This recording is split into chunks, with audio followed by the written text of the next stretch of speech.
بسم اللہ الرحمن الرحیم والنجدیۃ قالوا بامکان نبی بعد خاتم النبیین، اور نجدیوں نے خاتم النبیین کے بعد نبی کے امکان کا قول کیا ہے۔ کس کے بعد؟ خاتم النبیین مان کر کے اس کے بعد نبی کو ممکن مانا ہے۔ دلیل کیا؟ متمسکین بشمول القدرت و عمومها، قدرت کے شامل ہونے اور اس کے عام ہونے سے استدلال کرتے ہوئے کہ اللہ کی قدرت شاملہ ہے اور وہ قدرت اس کی عام ہے، قدرت مطلقہ ہے، لہذا خاتم النبیین کے بعد بھی کوئی نبی وہ پیدا کر سکتا ہے، یہ ممکن ہے، محال نہیں ہے، یہ نجدیوں نے کہا۔ وَإِنْ هُوَ إِلَّا مُغَالَطَةٌ وَاضِحَةٌ وَسِفْسِطَةٌ فَاضِحَةٌ، فاضحۃ مانے کھلا ہوا، صاف صاف، ان نافیہ ہے، اور نہیں ہے یہ چیز مگر کھلا ہوا مغالطہ، صاف صاف دھوکہ۔ سفسطہ مانے بھی دھوکہ ہے جس کی بنیاد مغالطے پر ہوتی ہے، اسی دلیل جس کی بنیاد مغالطے پر ہوا کرے۔ کیوں؟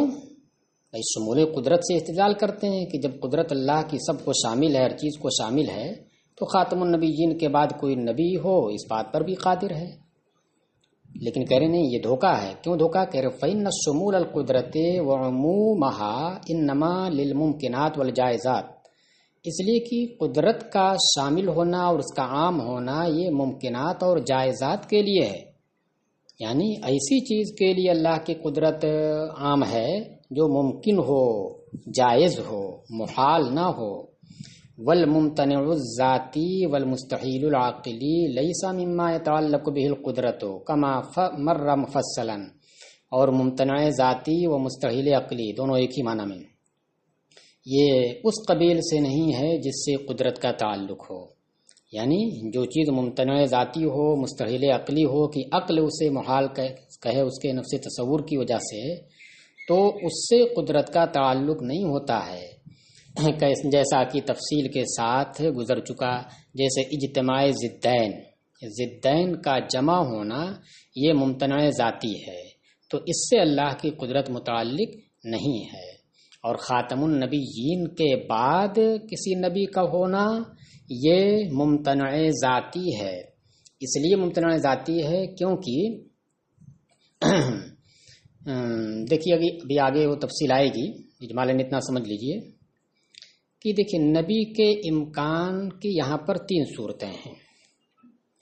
ایک تو یہ ہے کہ مطلق نبی کا امکان، قطع نظر کرتے ہوئے اس سے کہ خاتم النبیین کے بعد نبی کا امکان مان رہے ہیں، مطلق نبی کا امکان، تو یہ ہے ممکن، یہ ممتنع ذاتی نہیں ہے کہ بھائی اللہ قادر ہے نبی پیدا کر سکتا ہے، کیونکہ اس میں ہم نے خاتم النبیین کے بعد کی قید نہیں لگائی ہے، تو اس سے قطع نظر کرتے ہوئے ایک نبی کا پیدا کرنا اللہ کی قدرت میں ہے، ممکن ہوا وہ۔ دوسرے کہ خاتم النبیین کا امکان، کہ اللہ کسی کو خاتم النبیین بنائے، تو یہ بھی ممکن ہے، خاتم النبیین بنائے۔ یہ ملحوظ نہیں ہے کہ ایک خاتم النبیین کے بعد دوسرا خاتم النبیین، نہیں، مطلق خاتم النبیین کسی کو بنائے یہ ممکن ہے۔ 2 صورت ہو گئی، یہ بھی ممکن ہے۔ تیسری صورت یہ اگر مانے کہ خاتم النبیین ملحوظ کر رہا فلاں خاتم النبیین ہے، وہ موجود بھی ہے یا ہو چکا ہے، اس خاتم النبیین کو مانتے ہوئے اس کے بعد کے زمانے میں کسی نبی کا امکان یہ ممکن نہیں ہے، یہ ممتنع ذاتی ہے۔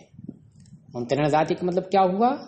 غیر سے قطع نظر کرتے ہوئے خود عقل اس بات کو محال مانتی ہے، اس بات کو معدوم مانتی ہے۔ اس لیے دیکھیے جب ایک سلسلہ نبوت کا ہے اور وہ سلسلہ آپ نے نبی کریم صلی اللہ علیہ وسلم پر ختم مانا، یہ مان کے آپ چل رہے ہیں کہ حضور خاتم النبیین آخری نبی ہیں، تو آخری خاتم النبیین کا مطلب کیا ہوا کہ جو سلسلے نبوت کی کڑی تھی وہ کڑی اب یہاں پوری ہو گئی، کوئی کڑی باقی نہیں رہی۔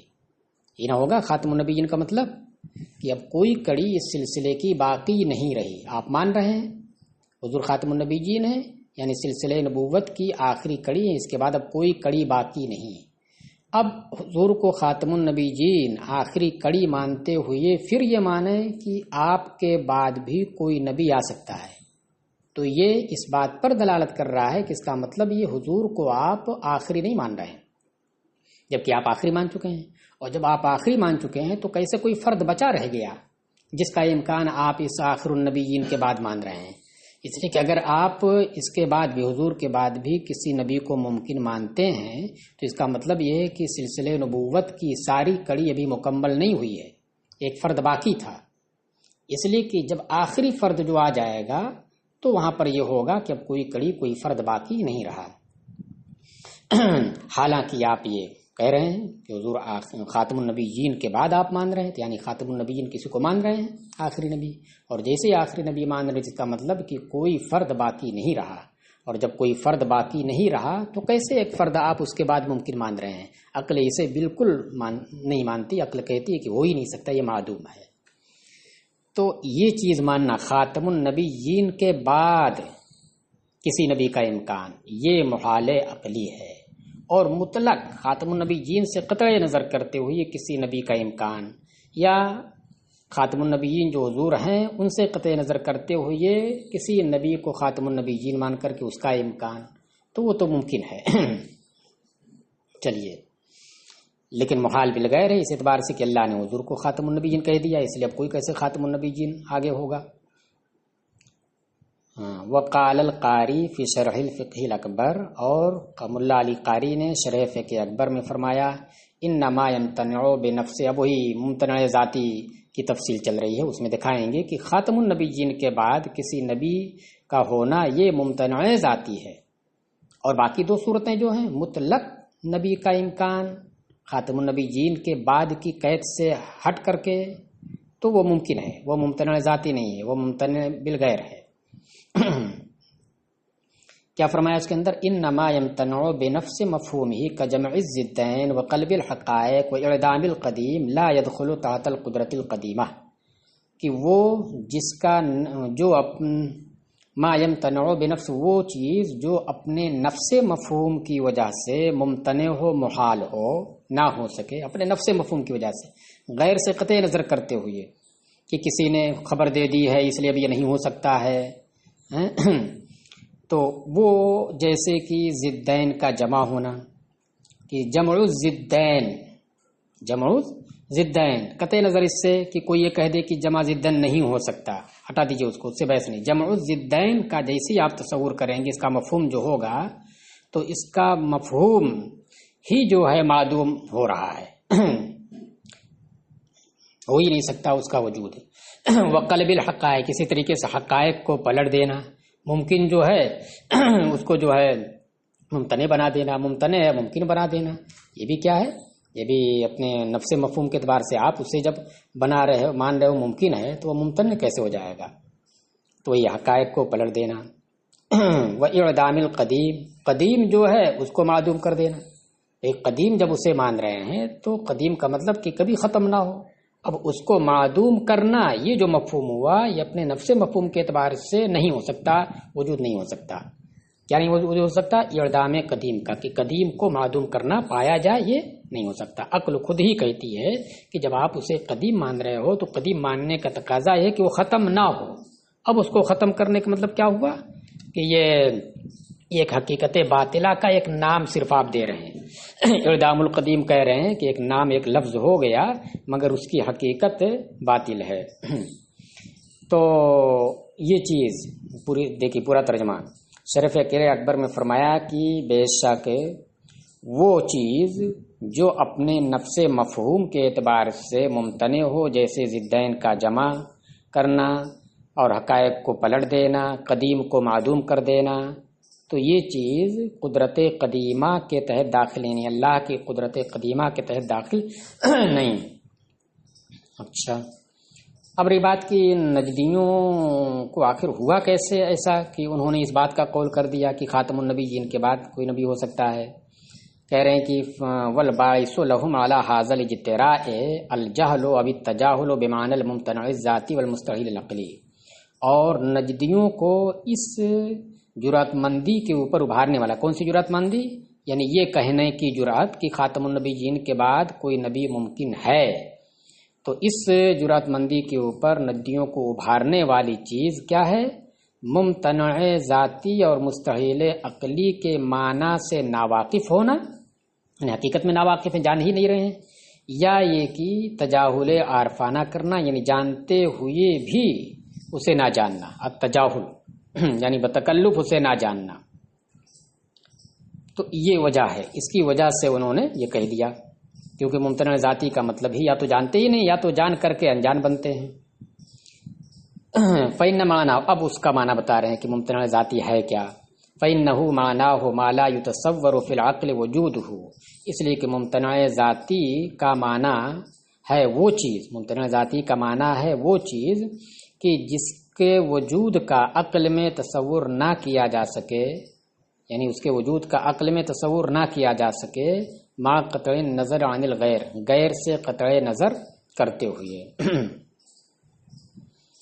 کما قال النابلسی فی المطالب الوفیہ، جیسے کہ نابلسی نے مطالب وفیہ میں فرمایا، یعنی کتاب المطالب الوفیہ میں انہوں نے یہی فرمایا کہ ممتنع ذاتی کیا ہے؟ وہ ہے کہ عقل میں جس کے وجود کا تصور نہ ہو، یعنی عقل اس کا وجود نہ مانے، غیر سے قطع نظر کرتے ہوئے کہ کسی وجہ سے نہیں مان رہی، اس سے قطع نظر کرتے ہوئے صرف اس کے نفس مفہوم، اس کا جو نفس مفہوم ہے، تو اس نفس مفہوم کو عقل یہ مان رہی ہے کہ یہ تو ایک کسی ایسی حقیقت کا نام ہے جو حقیقت باطل ہے، ہو ہی نہیں سکتی ہے، وہی نہیں۔ ہاں، قطع نظر کرتے ہوئے غیر سے، اس سے قطع نظر کرتے ہوئے کہ کسی نے کہا ہو کہ اس کا وجود نہیں ہو سکتا، اس کو مانتے ہوئے آپ مانیں کہ یہ محال ہے کیونکہ فلاں صاحب نے کہہ دیا ہے۔ جیسے کہ بہت ساری چیزیں ایسی ہیں جن کو عقل جو ہے مانتی ہے، عقل اس کا وجود مانتی ہے، لیکن شرع نے چونکہ یہ کہہ دیا ہے کہ ایسا نہیں ہوگا، شرع نے یہ کہہ دیا ہے کہ ایسا نہیں ہوگا، تو اس وجہ سے شرع جو ایک غیر ہے، عقل سے ہٹ کر کے ہے، اس شرع کی وجہ سے ہم اسے کیا مانتے ہیں کہ بھائی شرع نے کہہ دیا، اس کے بعد جھوٹی نہیں ہے، تو اس وجہ سے یہ ممتنع ہے۔ تو اب یہ ممتنع ذاتی نہیں ہے، یہ غیر کی جانب نظر کرتے ہوئے ممتنع ہوا ہے۔ چلیے، وقال الشیرازی فی شرح ہدایت الحکمت، اور ہدایت الحکمت کی شرح اور میں شیرازی نے کہا، ابراہیم شیرازی، اور وہ شرح جو ہے اس کا نام ہے صدرہ۔ شرح ہدایت الحکمت کی بہت ساری شرحیں کی گئی، ایک شرح ہے جو میبزی ہے، دوسرے شرح ہدایت الحکمت ہے علامہ عبدالحق خیر آبادی کی، اور یہ بھی ابراہیم شیرازی کی شرح ہے جو اسی ہدایت الحکمت کی ہے، اور اس کا نام ہے صدرہ۔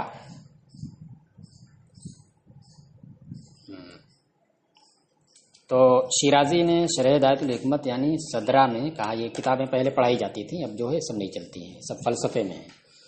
کیا کہا؟ یتصورہ العقل عنوانا لامر باطل الذات، کہ دیکھیے ممتنع ذاتی وہ ہے کہ عقل جسے ایسے امر کا عنوان تصور کرے، عنوان کا مطلب نام، ایک لفظ، جو امر باطل بالذات ہے، یعنی ایسی چیز کا نام دے دے کہ جو چیز کیا ہے؟ باطل ہے، ذات کے اعتبار سے باطل ہے، ہو ہی نہیں سکتی ہے وہ۔ وَيَجْزِمُ بِعَدَمِهِ، اور اس کے عدم کا یقین کرے، بحسب تصورہ، اس کے تصور ہی کے اعتبار سے، اس کے معنی اور مفہوم ہی کے اعتبار سے اس کے عدم کو مانے، مع قطع نظر عن غیرہ، غیر سے قطع نظر کرتے ہوئے۔ دیکھیے اب آگے کی جو عبارت آ رہی ہے تو اس کو یہ سمجھیے۔ دیکھیے کچھ چیزیں ایسی ہوتی ہیں کہ جو خود معدوم ہوتی ہیں، مطلقاً معدوم ہوتی ہیں، مطلقاً معدوم ہوتی ہیں، عقل انہیں براہ راست معدوم مانتی ہے، اور اس اعتبار سے وہ ممتنع ذاتی ہو گیا۔ اور کچھ چیزیں ایسی ہوتی ہیں جو ماہیت کو لازم ہوا کرتی ہیں، اور کچھ چیزیں ایسی ہوتی ہیں جو ماہیت سے بالکل الگ ہوتی ہیں، اس کے ساتھ اس کا انضمام نہیں ہو سکتا ہے۔ تو اب حالانکہ اس سے ہٹ کر کے اس سے ماہیت سے ہٹ کر کے خود اس کو جب دیکھا جائے تو عقل اسے معدوم نہیں مانتی ہے، لیکن کسی ایک ماہیت کی جانب نظر کرتے ہوئے اس سے آپ جوڑیے تو اس کی جانب نظر کرتے ہوئے، یعنی اس ماہیت کی جانب نظر کرتے ہوئے یہ شے کیا ہوتی ہے؟ عقل اسے معدوم مانتی ہے۔ جیسے دیکھیے شریک الباری یہ کیا ہے؟ معدوم ہے۔ شریک الباری معدوم، یہ ڈائریکٹ ہے۔ شریک الباری معدوم، کسی چیز کی جانب نظر کرتے ہوئے نہیں۔ شریک الباری کیا ہے؟ ڈائریکٹ آپ عدم کو محکوم بھی بنا دیں گے اس کا۔ شریک الباری معدوم، کسی اور سے متعلق کرنے کی ضرورت اس کی نہیں ہے۔ اور ایک وہ چیز ہے کہ خود تو وہ ممکن ہے، لیکن کسی ذات کی جانب اسے جوڑیں گے تو پھر عقل اسے معدوم مانتی ہے۔ جیسے کہ دیکھیے فردیت اور زوجیت، جوڑا ہونا اور طاق ہونا، جفت ہونا اور طاق ہونا۔ تو اب جفت ہونا، طاق ہونا، یہ جو مفہوم ہے عقل اسے معدوم نہیں مانتی ہے، اس کے تصور کی وجہ سے اس کی ذات کو معدوم نہیں مانتی ہے، بلکہ پایا جاتا ہے، جفت پایا جاتا ہے، طاق پایا جاتا ہے، سب پایا جاتا ہے۔ دو کتابیں ہیں تو جفت ہو گئیں، ایک کتاب ہے تو طاق ہو گئی، اس طرح سے پایا جاتا ہے۔ لیکن جب آپ نے اس کی نسبت کی، اس کو جوڑا، کس سے؟ ایک واسطہ بنایا، کیا بنایا؟ دو کی فردیت، کیا بنایا؟ دو کا، یعنی دو کے عدد کا فرد ہونا، تو اب عقل اسے معدوم مانتی ہے۔ مطلق فردیت کو یعنی طاق کو معدوم نہیں مانتی ہے، لیکن جب اس کو آپ نے جوڑا کس سے؟ دو کو، چار کو، 6 کو، 8 کو، اس طریقے سے، مثلا 4 کو کہہ لیجئے، 4 کی فردیت، اگر آپ جیسی کہیں گے تو 4 کی فردیت بس یہ ایک لفظ ہے۔ 4 کا فرد ہونا یہ ایک لفظ ہے جس کی حقیقت باطل بالذات ہے، اس لیے 4 کا فرد ہونا اس کی کوئی حقیقت نہیں ہے، باطل ہے، ہو ہی نہیں سکتا ہے۔ یہ مطلق فرد ہونا تو ہے، مطلق فرد ہونا تو ہے، لیکن جب آپ نے 4 کے ساتھ جوڑ دیا، 4 کا واسطہ اس میں ہو گیا، ایک ماہیت کا واسطہ ہو گیا، تو اب یہ ممتنع ہو گیا۔ عقل خود اس کو مانتی ہے کہ یہ ممتنع ہے، تو اسی کو بتانا چاہتے ہیں کہ دیکھیے ممتنع ذاتی کی 2 قسمیں ہیں۔ ایک تو وہ ہے کہ جس کے اوپر ڈائریکٹ آپ کسی واسطے کے بغیر آپ عدم ہی کو محکوم بھی بنا کر کے اور اس کے اوپر محمول کر دیجئے، کوئی کسی شے کا واسطہ لیے بغیر۔ اور ایک وہ ہے کہ نہیں، حکم کے اندر واسطہ پیدا کیجئے، وہ جب آپ عدم کا حکم لگا رہے ہیں اس کے اوپر تو اس میں کوئی واسطہ رہے، مطلق وہ معدوم نہیں ہے، عقل اسے معدوم مانتی ہے کسی شے کے واسطے سے۔ جیسے اس کی مثال ہی ہو گئی اربع کی فردیت، تو اربع کی فردیت عقل اسے معدوم مانتی ہے، بس ایک نام ہو گیا فردیت الاربع، مگر اس کی کوئی حقیقت نہیں ہے، حقیقت امر باطل بالذات ہے یہ۔ تو دونوں چیزیں بتانے چاہتے ہیں کہ یہاں پر دونوں چیزیں ممتنع ذاتی ہیں، کہ دوسری والے کو آپ ممتنع بالغیر نہیں کہہ سکتے، وہ بھی ممتنع ذاتی ہے۔ چلیے تو اسی کو کہہ رہے ہیں ویم ویجذبو، تو ممتنع بالذات کیا ہے؟ ممتنع ذاتی یا مستحیل عقلی کیا ہے؟ کہ عقل جس کو امر باطل بالذات کا عنوان تصور کرے اور اس کے عدم کا یقین کرے اس کے تصور کے اعتبار سے، یعنی اس کے مفہوم ہی کے اعتبار سے، غیر سے قطع نظر کرتے ہوئے، وَإِنْ كَانَ الْحُكْمُ بِعَدَمِهِ لِأَجَلِ وَسْطٍ فِي الْحُكْمِ، اگرچہ اس کے عدم کا حکم جو عقل لگا رہی ہے وہ حکم کے اندر واسطے کی وجہ سے ہو، حکم جو لگا رہے ہیں عدم کا ڈائریکٹ نہ ہو، بلکہ اس حکم کے اندر واسطہ ہو، کوئی اس میں کسی شے کا واسطہ ہو، جیسے آپ نے لگایا کیا کہ فردیت الزوج، یا کیا نام ہے الفردیت، کیا نام، فردیت الاربعۃ معدوم، فردیت الاربعۃ معدوم للاربعۃ، یا الفردیت معدومۃ للاربعۃ، یہ اربعہ آپ نے لگا دیا تو اربعہ کا واسطہ آپ نے دے دیا، تو یہ بھی معدوم ہے، ممتنع ذاتی ہے، اگرچہ اس کے عدم کا حکم کے اندر واسطے کی وجہ سے ہو، لا فی نفس المحکوم بہ لہو، نہ کہ اس کے محکوم بہی کی ذات میں عدم کا حکم ہو. نفس محکوم بہی کی ذات میں عدم کا حکم ہو تو وہ بھی ممتنع ذاتی، وہ تو ہے ہی، اور یہ بھی اگر واسطہ ہو گیا کسی کا تو وہ بھی ممتنع ذاتی ہے. فإن مجرد ماہیته المعقولۃ لیست محکومۃ بالعدم بوسط وغیر وسط بل بحسب الغیر، بخلاف الممتنع بالغیر، برخلاف ممتنع بالغیر کے. کیوں؟ اس لیے کہ ممتنع بالغیر کیا؟ فإن مجرد ایک اس لیے کہ اس کی محض ماہیت معقولہ، اس کی محض ماہیت معقولہ جو ہوتی ہے، جو نفس تصور اس کا جو ہوتا ہے، اس ماہیت کا عقل جس کا تصور کرتی ہے، وہ محکوم بالعدم نہیں ہے.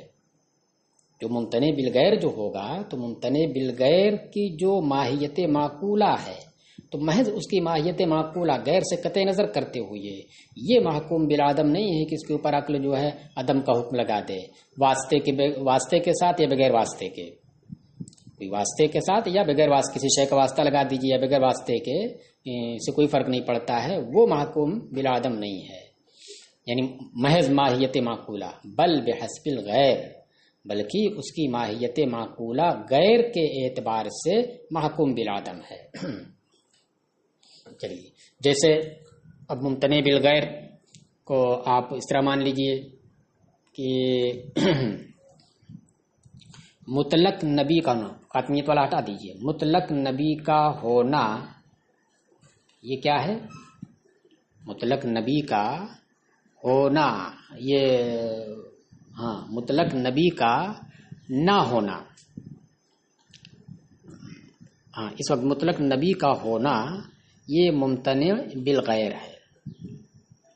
لیکن یاد رکھیے گا بعد خاتم النبیین مت جوڑیے گا یہاں پر، تب تو ممتنع بالذات ہو جائے گا. عقل خود کہے گی کہ جب ایک خاتم آپ نے مان لیا تو پھر دوسرا خاتم دوسرا آ ہی نہیں سکتا اس کے بعد. اس سے قطع نظر کرتے ہوئے کہ مطلق نبی کا ہونا یہ ممتنع بالغیر ہے، ممتنع بالذات نہیں ہے، کیونکہ اللہ کی قدرت اس بات پر ہے. عقل مانتی ہے کہ ٹھیک ہے جیسے اتنے نبی ہوئے ایک نبی اور اللہ پیدا کر سکتا ہے، ممکن ہے، لیکن ممتنع بالغیر ہے یہ. اب وہ غیر کیا ہے جس کی وجہ سے آپ اسے ممتنع کہہ رہے ہیں؟ وہ اللہ کا فرمان ہے. فرمان کیا ہے کہ اب ہم نے جو ہے سلسلے نبوت ختم کر دیا ہے، حضور آخری ہے، اب اس کے بعد کوئی، بس یہ آخری ہو گیا، کوئی نبی نہیں ہوگا. یا سرکار کا خود فرمان کہ میرے بعد کوئی نبی نہیں ہوگا. تو اب اس اللہ اور اس کے رسول کا جو فرمان ہے اس فرمان کی وجہ سے اب ہم اسے مانتے ہیں کہ نہیں ہو سکتا. یعنی یہ واقع ممکن تو ہے بالذات لیکن واقع نہیں ہو سکتا ہے. تو وہی جو بالذات ممکن ہو عقل اسے مانے کہ یہ ہو سکتا ہو لیکن وہ واقع نہ ہو سکے تو اس کو کیا کہتے ہیں؟ ممتنع بالغیر کہتے ہیں. چلیے، فکون النبی بعد خاتم النبیین ممتنعا ذاتیا و محالا عقلیا ظاہر، لہذا خاتم النبیین کے بعد، یہ یاد رکھیے گا، لہذا خاتم النبی، یہ قید لگ رہی ہے، خاتم النبیین کے بعد نبی کا ممتنع ذاتی و محال عقلی ہونا ظاہر ہو گیا. کیسے ظاہر ہو گیا؟ اس لیے کہ جب خاتم النبیین مان لیا تو خاتم النبیین کا مطلب کیا ہوا؟ سلسلے نبوت کے جتنے افراد تھے اب سب ختم ہو گئے، کوئی بچا نہیں. اب اس کے بعد کوئی نبی اگر ممکن مان رہے ہیں تو اس کا مطلب کیا ہوا کہ ختم نہیں ہوا، حالانکہ آپ ختم مان رہے ہیں. تو عقل خود ہی کہتی جب آپ نے ختم مان لیا تو آگے اس کا تصور ہی نہیں ہو سکتا کہ کوئی فرد باقی بچے، کیونکہ آپ خود کہہ چکے ہیں کہ ہر فرد پورا ہو گیا.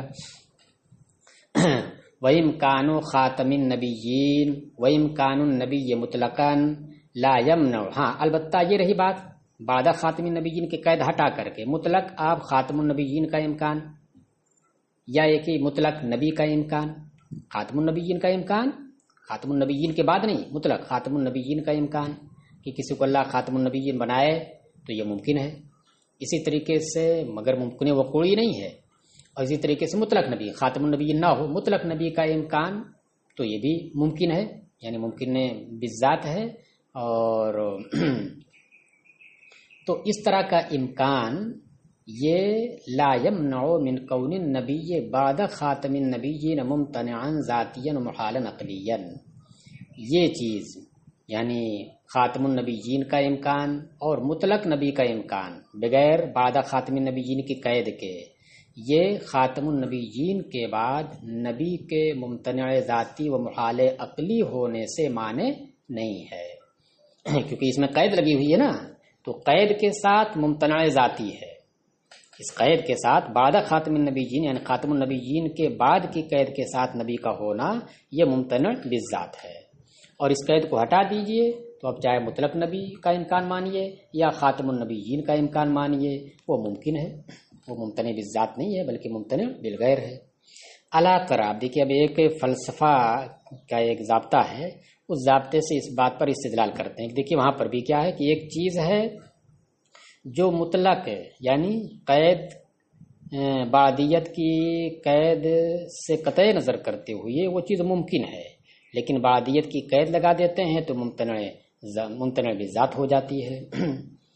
دیکھیے کیا آپ نہیں دیکھتے ہیں کہ فلاسفہ زمانے کے امکان کے قائل ہیں، وہ امکان عدم ہی مطلقاً، اور مطلقاً اس کے معدوم ہونے کے امکان کے قائل ہیں، یعنی وہ کہتے ہیں کہ دیکھیے زمانہ ممکن ہے، زمانے کا وجود ممکن ہے، اس بات کے وہ قائل ہیں، اور اس بات کی بھی قائل ہیں کہ زمانہ معدوم ہو، مطلقاً زمانہ معدوم ہو، زمانے کے بعد زمانہ معدوم ہو یہ نہیں، دیکھیے کیا ہو گیا، مطلقاً زمانہ معدوم ہو، ممکن ہے کہ زمانہ معدوم ہو، اور یہ بھی کہ مطلقاً زمانہ موجود ہو، یہ بھی کیا ہے، ممکن ہے، لیکن زمانہ اپنے موجود ہو جانے کے بعد اب معدوم مانیے، اس کا حکم لگائیے کہ زمانہ موجود ہو جانے کے بعد معدوم ہو سکتا ہے، تو یہ ممتنع ذاتی ہے، جو ممتنع ذاتی ہے۔ دیکھیے اس طرح سے کہ جب آپ نے زمانہ مان لیا، زمانے کا وجود ہو گیا، اب آپ کہہ رہے ہو کہ زمانے کا وجود ہو گیا تو اب اس زمانے کے بعد زمانہ نہ ہو یہ ممکن ہے، ہم کہہ رہے ہیں ایسا کیسے ہو سکتا ہے؟ جیسے ہی آپ نے کیا کہا کہ زمانے کے وجود کے بعد ہے، تو یہ بعد کیا ہے، بعدیت زمانیہ ہی تو ہے، تو آپ ثابت کیا کرنا چاہتے ہو کہ وجود کے بعد زمانہ معدوم ہو جائے، حالانکہ جیسی آپ بعد کہتے ہیں زمانے کے وجود کے بعد، تو بعد کیا ہوتا ہے، وہ زمانہ ہی تو ہوتا ہے، تو جس چیز کو آپ معدوم کرنے کے لیے چلے تھے وہ چیز کیا ہو جا رہی ہے، موجود ہو جا رہی ہے، تو یہ ممتنع ذاتی ہے۔ کیا ممتنع ذاتی ہے؟ زمانے کا معدوم ہونا، مطلقاً نہیں، زمانے کا معدوم ہونا زمانے کے وجود کے بعد، وجود کے بعد جب کہیں گے تو اس کے بعد معدوم ہونا یہ محال ہے، محال ذاتی ہے، ممتنع عقلی ہے۔ تو مطلق زمانے کا امکان مانتے ہیں، مطلق زمانے کے عدم کا امکان یہ بھی درست ہے بغیر قید کے۔ وَيَحْكُمُونَ بِكَوْنِ عَدَمِهِ الْمُقَيَّدِ بِقَيْدِ بَعْدَ وُجُودِهِ مُمْتَنَعًا ذَاتِيًا، اور وہ زمانے کے معدوم ہونے کو، جو معدوم ہونا مقید ہو بعد وجود ہی کی قید کے ساتھ، کہ زمانہ معدوم ہے، ہو سکتا ہے اپنے وجود کے بعد، تو اس بات کے اوپر اس کے ممتنع ذاتی ہونے کا حکم دیتے ہیں۔ کیا؟ دیکھیے، اور زمانے کے معدوم ہونے بکون عدمہ المقید، کہ وجود کے بعد کی قید کے ساتھ، وجود کے بعد کی قید کے ساتھ زمانے کے کا معدوم ہونا جو اس قید کے ساتھ مقید ہے، اس کے ممتنع ذاتی ہونے کا حکم دیتے ہیں۔ کما ہوا مصرح فی شرح الہدایہ للشیرازی و شرح المواقف للجویانی، جیسا کہ یہ مصرح ہے، واضح ہے شیرازی کی شرح ہدایہ میں، یعنی وہی صدرہ میں، اور جرجانی کی شرح مواقف میں۔